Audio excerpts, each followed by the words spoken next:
स्वागत है आपको एक बार फिर से मेरे यूट्यूब चैनल पर। तो आज क्लास 11 के रसायन विज्ञान अभ्यास 6 में आज हम लोग पढ़ेंगे एंथैल्पी या पूर्ण ऊष्मा क्या होता है और एंथैल्पी या पूर्ण ऊष्मा का सूत्र का निगमन जो है आज इस वीडियो में बताया जाएगा। और आप सभी विद्यार्थी अच्छे से समझिएगा, जहां आपको समझ में नहीं आएगा वहां आप सभी विद्यार्थी जरूर कमेंट कीजिएगा। तो यहाँ सबसे पहले हेडिंग को नोट कर लेंगे कि एंथैल्पी या पूर्ण ऊष्मा। अब एंथैल्पी या पूर्ण ऊष्मा किसे कहते हैं, तो इसका उत्तर जो है यहाँ पे रखा गया है। कैसी बनाया गया है इसको सीखना है। तो पहले इसका सूत्र याद रखेंगे।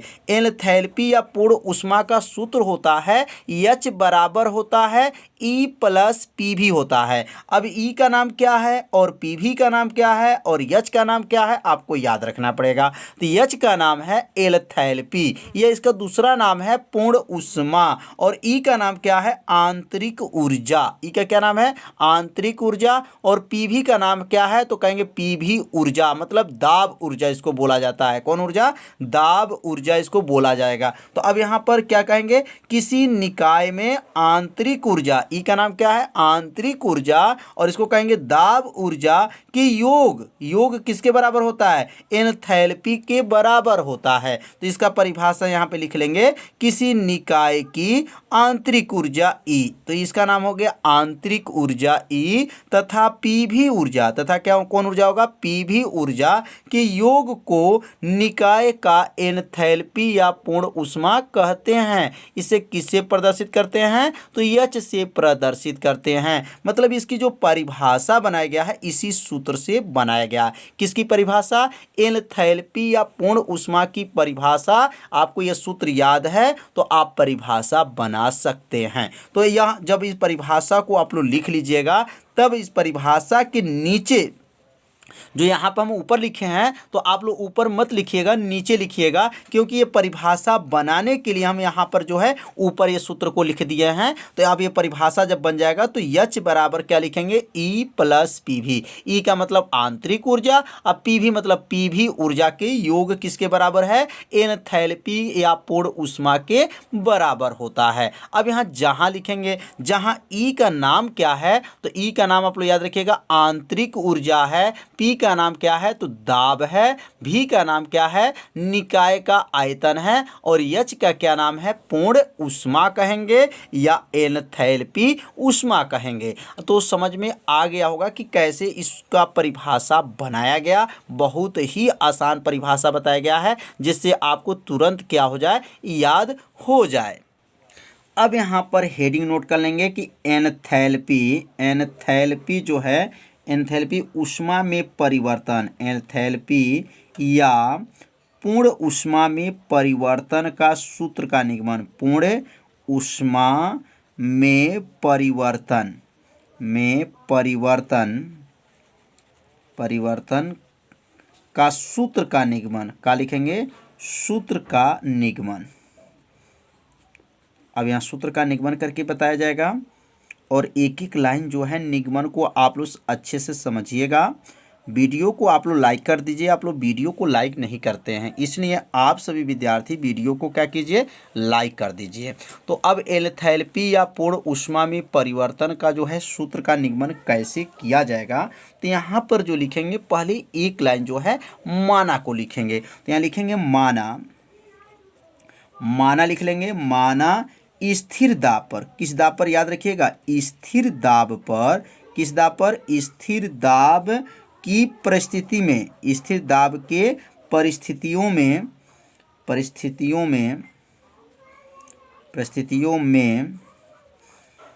कोई निकाय, परिस्थितियों में क्या लिखेंगे? कोई निकाय। कोई जो निकाय जो है, निकाय किसे कहते हैं, परिवेश किसे कहते हैं, सब बताया जा चुका है।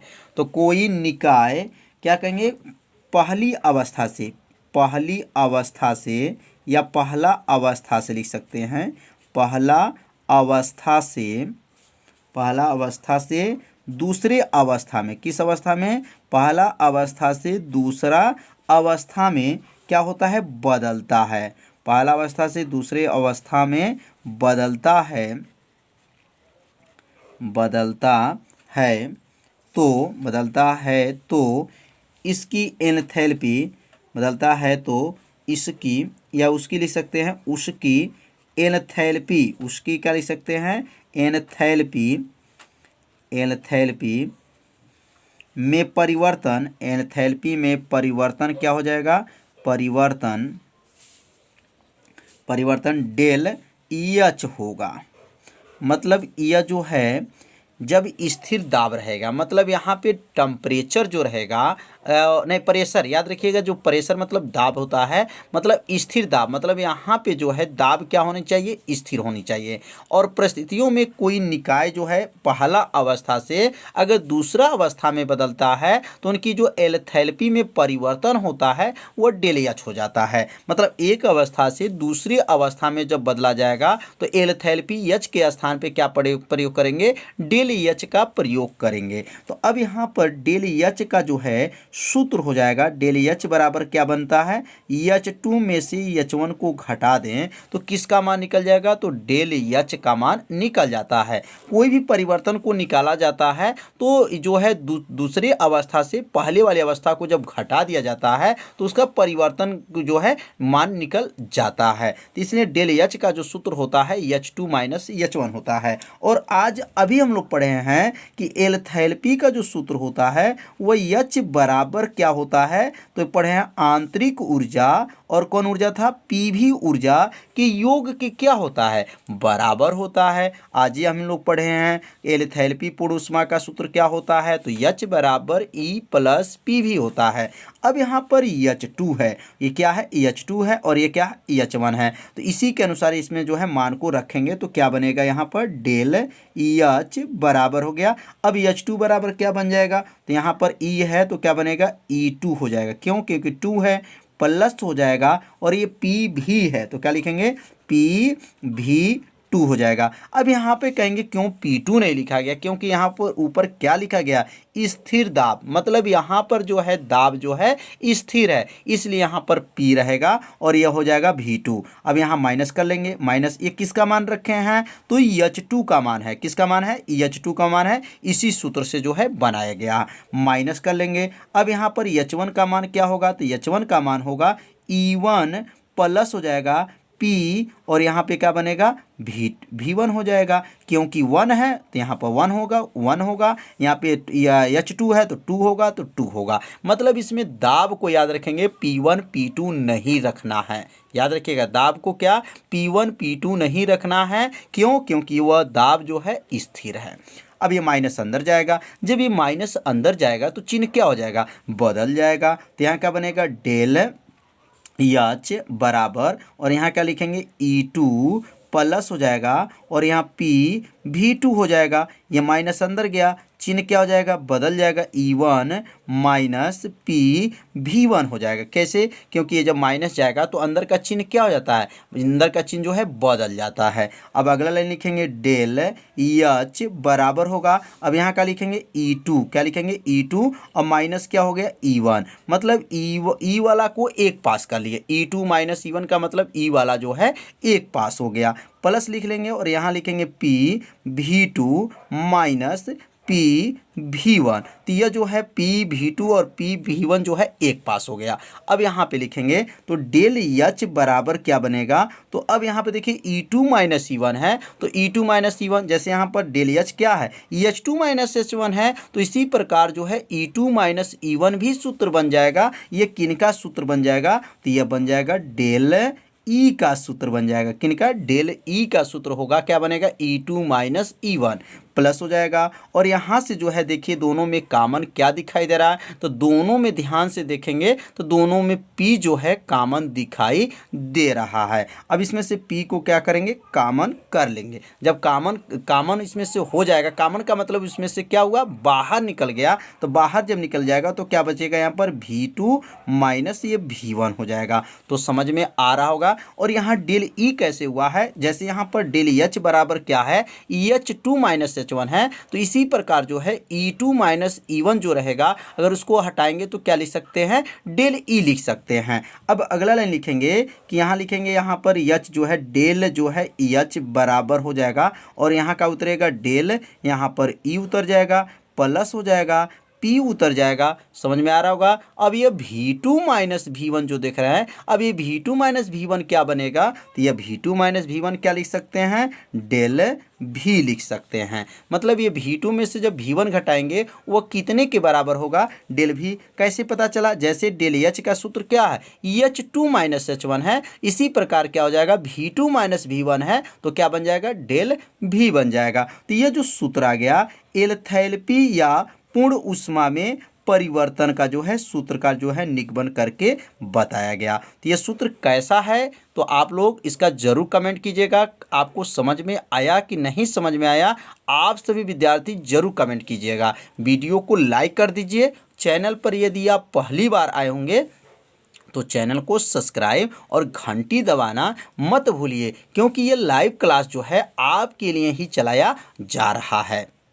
तो अब हम लोग पढ़ेंगे ऊष्म रसायन क्या होता है, क्या होता है ऊष्म रसायन की परिभाषा क्या है। तो अब ऊष्म रसायन की भी परिभाषा को समझ लेते हैं।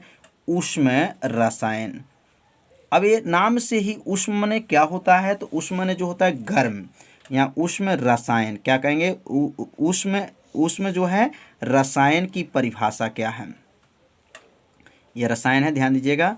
तो ऊष्म रसायन की परिभाषा क्या, बहुत ही आसान परिभाषा है। तो कहेंगे ऊष्म रसायन के अंतर्गत रासायनिक अभिक्रिया में होने वाली ऊष्मा परिवर्तन। अब देखिए नाम से ही परिभाषा है, ऊष्म मतलब ऊष्मा में परिवर्तन का अध्ययन किया जाता है, ऊष्म रसायन का नियम जो है कहलाता है। तो यहाँ लिख सकते हैं कि ऊष्म रसायन, यहाँ परिभाषा को लिखेंगे ऊष्म रसायन, तो साथ में जो है अपने कॉपी में जरूर नोट कीजिएगा। ऊष्म रसायन के अंतर्गत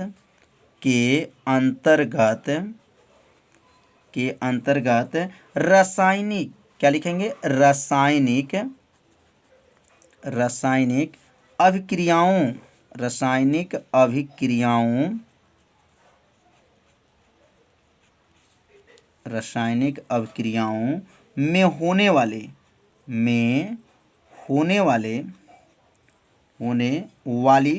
ऊष्मा परिवर्तन, होने वाली क्या लिखेंगे, ऊष्मा परिवर्तन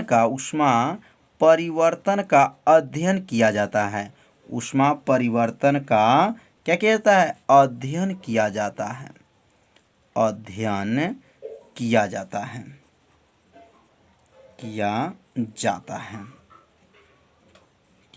है। खड़ी पाई कर लेंगे।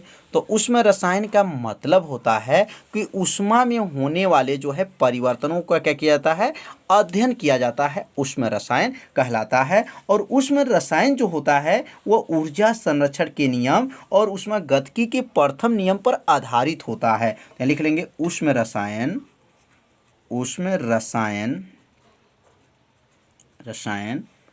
ऊर्जा संरक्षण, तो ऊर्जा संरक्षण भी बताया गया है, ऊर्जा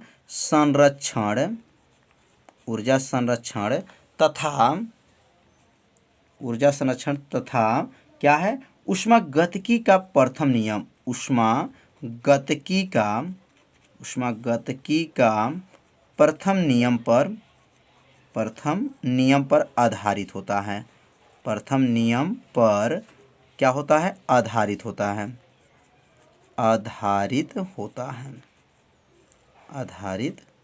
होता है।